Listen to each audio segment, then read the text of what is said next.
பாக்கியம் அங்க பாண்டியனை பார்த்து பேசவும் செய்றாங்க. பாண்டியன் கிட்ட சொல்றாங்க, எப்படியாவது தன்னுடைய பொண்ணு இந்த வேலைக்கு போகாம இருக்கணுன்ற ஒரு மாதிரி முடிவு பண்ணி பேச வந்திருக்காங்க. ஆனா இங்க சொல்றது எல்லாமே இந்த காலத்துல பொண்ணுங்க எல்லாரும் சுயமா சம்பாதிக்கணும், சொந்த கால்ல நிக்கணும்னு தானே ஆசைப்படுவாங்க. அதனால தான் வீட்ல இருக்க மருமகள் எல்லாருமே நான் வேலைக்கு அனுப்பியிருக்கேன்ற மாதிரி சொல்ல வரும்போது எங்க பாக்கியத்தால இதுக்கப்புறம் பேச முடியல. ஏன்னா எங்க தங்கமயில் வெளியில போயிட்டு அங்க ஹோட்டல்ல வேலை பார்த்து கஷ்டப்பட்டுட்டு இருக்குது எங்க வீட்ல யாருக்கும் தெரியாது. ஆனா வேலைக்கு போறோன்ற மாதிரி இங்க சொல்லிட்டு அவ கஷ்டப்படுறது எல்லாமே ஒரு அம்மா அப்பாவா அவங்களால தாங்கிக்க முடியல. இதை பத்தி பேச வந்தா இவர் மருமகள்கள் வேலைக்கு போறத பத்தி பெருமையா பேசிக்கிட்டு இருக்காரு. எப்படி பேசி இவர் மனசை மாத்துறதுன்னு தெரியாம பாக்கிய குழம்பி போயிருக்காங்க. ஆனா கோமதியும் இங்க பாண்டியனும் அந்த விஷயத்துல தெளிவா தான் இருக்காங்க. மருமகள்கள் வேலைக்கு போய் தான் ஆகணும் அப்படின்ற மாதிரி, ஏன்னா சொந்த கால்ல நிக்கணும்ன்றது அவங்க உரிமைன்ற மாதிரி பேச, அப்போ எங்க வீட்டுக்கு வந்திருக்க பாக்கியத்துக்கும் அவங்க பாக்கியத்தோடைய வீட்டுக்காருக்கும் என்ன சொல்றதுன்னே தெரியல. சரிங்க சம்மந்தி, அப்ப நாங்க கிளம்புறோம்னு சொல்லி வீட்ல இருந்து கிளம்பி வந்துடுறாங்க.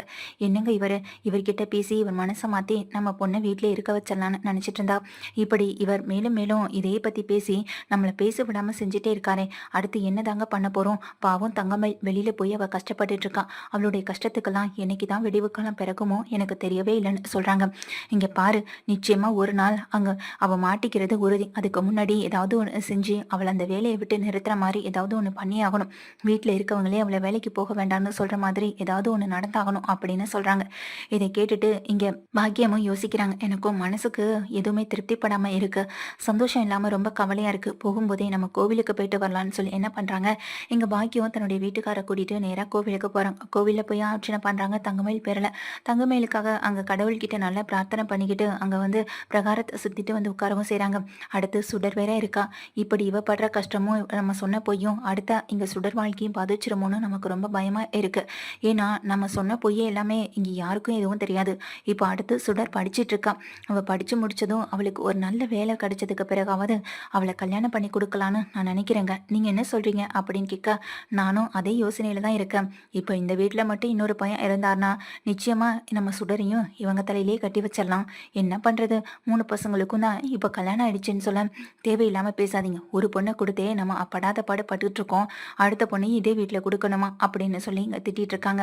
கொடுக்கறதுக்கு தான் பையன் இல்லையே அப்படின்னு இங்க பாக்கியத்துக்கிட்ட சொல்ல, தேவையில்லாத பேச்சு எதுக்குங்க பேசுறீங்க? முதல்ல நம்ம தங்க மேல எப்படி பிரச்சனையிலேருந்து காப்பாற்றணும் அப்படின்றத பத்தி மட்டும் பேசினா போதும் சொல்ல, இங்க அவரே யோசிச்சுட்டு இருக்கார். யோசிச்சுட்டு இருக்கும் போதே அங்க கோவிலுக்குள்ள வர அரசியை பாக்குறாங்க. அது அரசி மாதிரி இல்ல அப்படின்னு சொல்ல, அரசியா அப்படின்னு இங்க பாக்குறாங்க. ஆமாங்க, இப்ப எதுக்கு இந்த பொண்ணு இந்த கோவிலுக்கு வருது?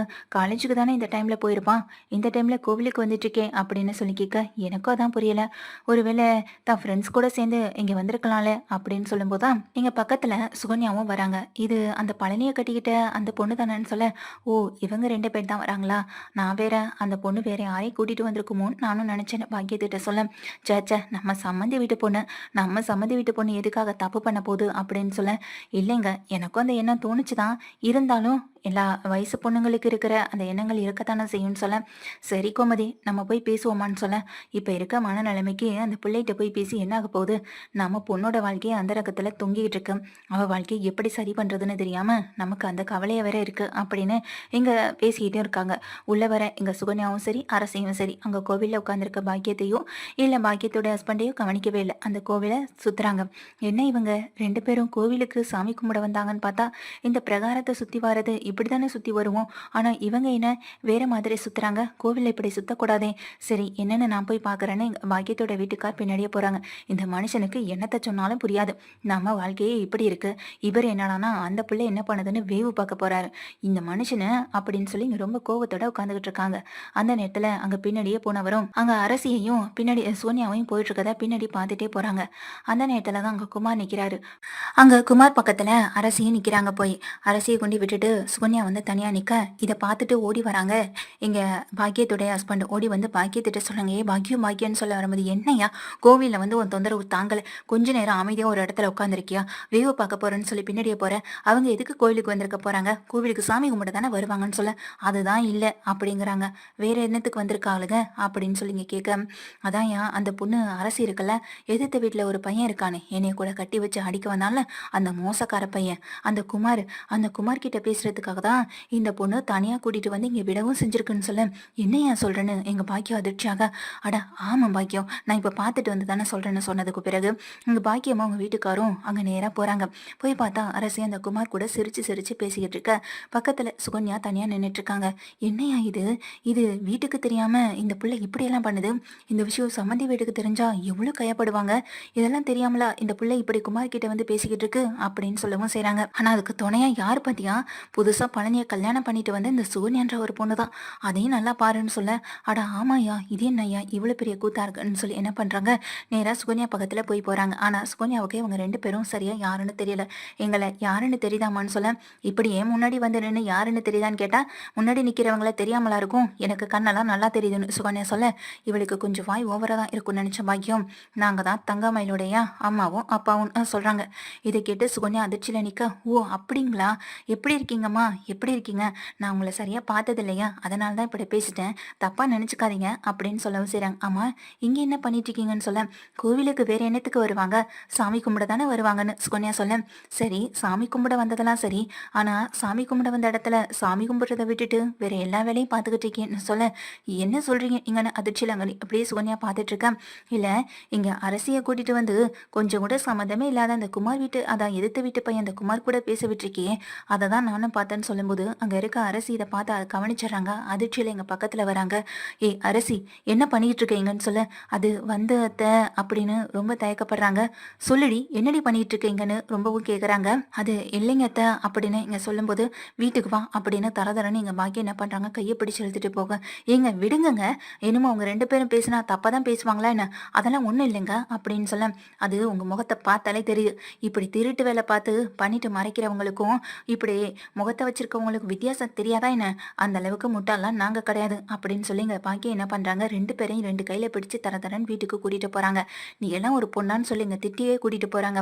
வீட்டு வாசல்ல பாக்கியம் கொண்டு வந்து ரெண்டு பேரையும் நிறுத்திட்டு திட்டும்போது, உள்ள இருக்க கோமதியும் அங்க இருக்க அந்த பாண்டியனும் வெளியே வராங்க. என்னாச்சு சம்மந்தி, இப்பதானே கிளம்பி போனீங்க, அதுக்குள்ள என்னாச்சு, என்ன சத்தம் இங்கன்னு சொல்லும்போது, நான் தான் சம்மந்தி பேசினேன், இந்த பொண்ணையா உங்க வீட்டு பழனிக்கு கல்யாணம் பண்ணி வச்சிங்க, மோசக்கார பொண்ணு, இதெல்லாம் பொண்ணுன்னு சொல்லிக்கிறதுக்கே அசிங்கப்படணும் அப்படின்னு சொல்ல, பொண்ணா இருக்கிறதா இங்க பொண்ணுக்கே அழகு, ஆனா இது இது சரியான ஃப்ராடா இருக்கும் போலன்னு எங்க பாக்கியம் சொல்ல, பாக்கியம் சொல்றதை கேட்டு சுகன்யா தேவையில்லாம பேசாதீங்க அப்படின்னு சொல்ல, என்னாச்சு இப்போ எதுக்கு இவ்வளவு கோவப்படுறீங்கன்னு கோமதி கேட்கறாங்க. இங்க என்ன நடந்தது தெரியுமான்னு சொல்லி எல்லாத்தையும் சொல்ல, இதை கேட்டு எங்க பாண்டியனுக்கு கோமதிக்கு அதிர்ச்சி ஆகுது. அரசிக்கு பல்லான்னு ஒரு அறை அந்த இடத்துல விடுறாங்க கோமதி.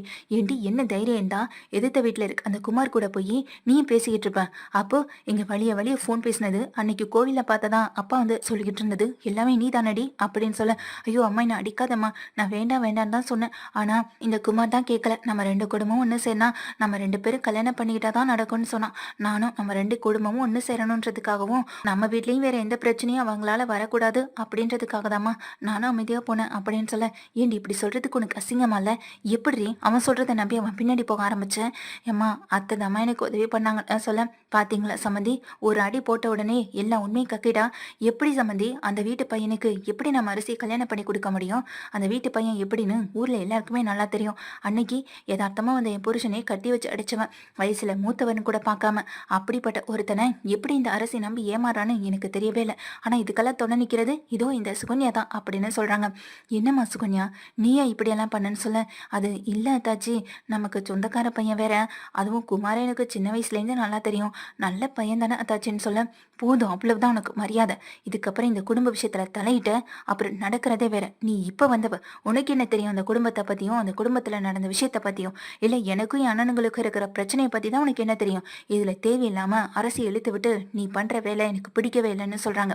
என்னப்பா சுகன்யா நீ போய் இப்படி பண்ணுவன்னு நான் கனவுல கூட நினைச்சு பார்க்கல, பழனிக்கு நல்ல பொண்ணா பார்த்து கல்யாணம் பண்ணி வச்சிருக்காங்கன்னு இப்பதான் உன்னை பத்தி பேசி பெருமைப்பட்டுட்டு இருந்தோம், ஆனா நீ பண்ற வேலையெல்லாம் பார்க்கும்போது எங்க அந்த சக்தி வேலை முத்து வேலை சேர்ந்து என் குடும்பத்தை சதைக்கிறதுக்காக தான் உன்னை அனுப்பியிருக்காங்களோன்னு எனக்குள்ள தோணவும் செய்து அப்படின்னு சொல்ல, பழனி இதை கேட்டு சந்தேகத்தோட வராங்க. ஏய் பழனி அப்படின்னு சொல்லி கோமதி சொல்ல, "அக்கா எல்லாத்தையும் நான் கேட்டுட்டு தான்க்கா வரேன்.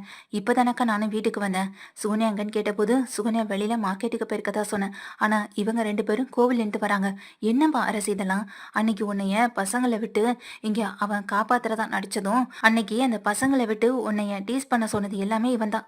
ஏன் பண்ணா? எதுக்கு பண்ணான்னு தெரியல. ஆனா பண்ணது இவன் தான்னு எனக்கு நல்லா தெரியும். ஆனா அவன போய் நீ எப்படிப்பா அரசி நம்புன?" அப்படின்னு பழனி கேக்குறாங்க. சுகன்யா, தேவையில்லாம இந்த வீட்ல வந்து நீ தேவையில்லாத வேலையை பார்த்துட்டு இருக்கன்னு சொல்ல, அப்போ இந்த குடும்பத்துக்கு எனக்கும் சம்மந்தம் இல்லைன்னு சொல்றீங்களான்னு சுகன்யா கேட்க, பாத்தீங்களா சம்மந்தி, நாம என்ன பேசுறோம், இந்த பொண்ணு என்ன பேசிக்கிட்டு இருக்க பாருங்கன்னு சொல்லவும் செய்றாங்க எங்க பாக்கியம்.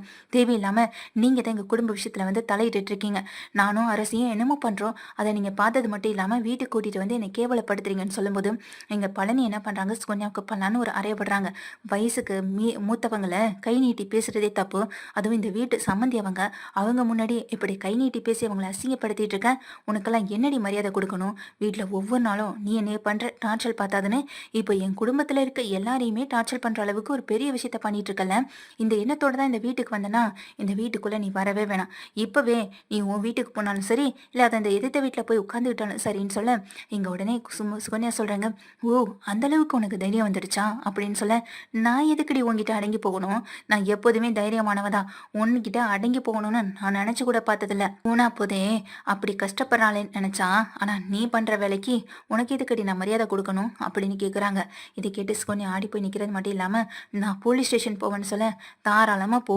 எனக்கு உன் கூட சேர்ந்து வாழ பிடிக்கலன்னு ஒரு வார்த்தை சொல்லுவேன். அந்த ஒரு வார்த்தையிலேயே எல்லாம் மாறிடும். பரவாயில்லையா?" அப்படின்னு சொல்லி கேக்குறாங்க.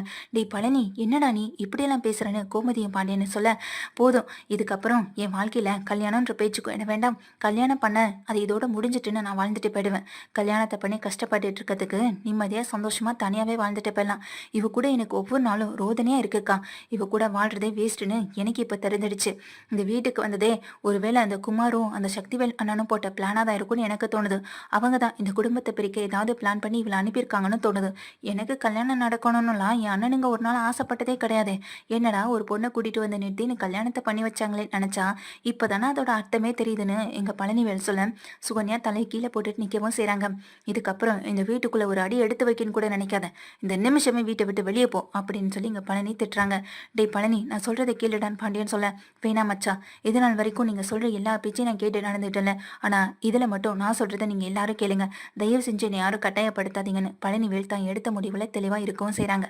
அங்கே இருக்க சுகன்யாவை வீட்டை விட்டு வெளியில் திட்டவும் போகவும் சொல்கிறாங்க. நான் சுகன்யா போகாமல் அதே இடத்துல நின்றுட்டு இருக்கவும் செய்ய, "உனக்கு அவ்வளவுதான் மரியா, இன்னொரு அடி கொடுக்கறதுக்குள்ள இந்த வீட்டை விட்டு போன்னு சொல்ல." எதிர்த்த வீட்டில் அங்கே வந்து பாண்டியன் குமார், எதிர்த்த வீட்டில் அந்த குமார் சக்திவேல்னு வந்து நிற்க, அங்கே முத்துவேலும் வராங்க. என்ன பிரச்சனைன்னு சொல்லிட்டு வெளியே வந்து பார்க்குறவங்களுக்கு இங்கே பழனி சத்தம் போடுறது கேட்குது. "டேய் பழனி, என்னடா கட்டின பொண்டாட்டியை வீட்டுக்கு வெளியே நிற்க வச்சு வீட்டை விட்டு வெளியே போக சொல்கிறேன்?" அப்படின்னு முத்துவேல் கேட்க, "போதும் அண்ணன், நீங்கள் எனக்கு நல்லதை நினச்சதும் போதும், அந்த நல்லதில் நான் வாழ்ந்ததும் போதும். நீங்கள் என்ன நினச்சி எனக்கு கல்யாணம் பண்ணி வச்சிங்களோ எனக்கு தெரியாது. ஆனால் நான் இப்போ வெறும் கஷ்டத்தை மட்டும்தான் அனுபவிச்சுட்டு இருக்கேன். தனியாக இருந்த வரைக்கும் நிம்மதியான நாள் இருந்தேன். ஆனால் இவளை என்னைக்கு நான் கல்யாணம் பண்ணி கூட்டிகிட்டு வந்தானோ அன்னிலேருந்து என் வாழ்க்கையில் பெரும் ரோதனை மட்டும் சோதனை மட்டும் தான் போய்கிட்டு இருக்கு. இனி என் வாழ்க்கையில இவளுக்கு இடம் இல்லை. நீங்க எங்கேருந்து இவளை கூட்டிட்டு வந்தீங்களோ அங்கேயே போய் விடுங்க. இல்ல மருமகளா இருக்கணும்னு ஆசைப்பட்டீங்கன்னா அந்த வீட்டுக்கு கூட்டிட்டு போய் வாழ வைங்க. இது எதனாலும் நீங்க செய்யுங்க. ஆனா என் கூட வாழ வைக்கணும்னு நினைச்சா கடைசியில நான் எடுக்கிற முடிவும் விபரீதமா தான் இருக்கும்னு பழனிவேல் சொல்றதை கேட்டு முத்துவேல் அதிர்ந்து நிக்கிறாங்க. "டேய் பழனி" அப்படின்னு சொல்ல, "போதும் அண்ணன், நீங்க பண்ண டிராமா பிளான் எல்லாமே தெரிஞ்சிடுச்சு. எப்படியாவது குமார அரசி கூட பழக வச்சு அரசி அந்த வீட்டிலேருந்து அந்த வீட்டுக்கு கூட்டிட்டு போய் கஷ்டப்படுத்தணும். இந்த குடும்பத்தை அசிங்கப்படுத்தணும். ராஜி இந்த வீட்டுக்கு கூடி வந்ததுனால உங்க குடும்பப்பட்ட அவமானத்தை துடைக்க இப்போ திரும்பவும் இந்த குடும்பத்தை அவமானப்படுத்துறதுக்கு நீங்க காத்துட்டு இருக்கீங்க.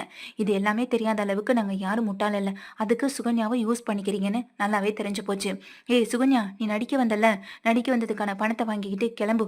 அப்போவாது உன் குடும்பம் நிம்மதியா இருக்கும், போ" அப்படின்னு சொல்ல, "என்னங்க நீங்க நீங்க ஏங்க என்னை தப்பா நினைச்சுக்கிட்டீங்கன்னு சொல்ல, என்னை தொடாத, தொட்டு பேசுற வேலையை வச்சுக்காதன்னு இங்க பழனி கையை பிடிச்சு தள்ளிவிட்டு, "ஒழுங்கு மரியாதை இடத்த காலி பண்ணிட்டு போயிடு, இல்லைன்னா போலீஸ்க்கு இன்ஃபார்ம் பண்ணி இப்பவே நான் வர சொல்லுவேன்னு" எங்க பழனி சத்தம் போட்டு திட்டவும் செய்றாங்க. இந்த பாண்டியனு கோமதி கொஞ்சம் அமைதியா இருடா பழனி எத்தனை தடவை சொல்லியும் பாக்குறாங்க. ஆனா அவங்க கேக்குற மாதிரி இல்ல.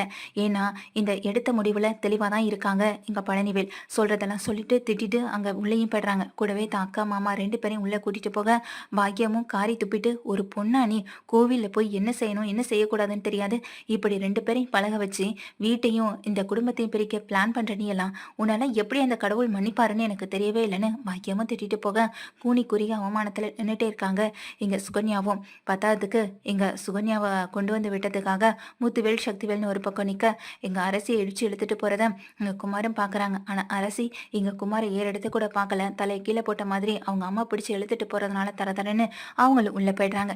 இனி இந்த கல்யாணம் நடக்குமான்னு தெரியலேன்னு இங்க குமாரையும் யோசிக்கிறாங்க. ஆனா அரசி தான் பண்ண தப்ப நினைச்சு வருந்தி போய் மன்னிப்பு கேட்கவும் செய்றாங்க வீட்ல.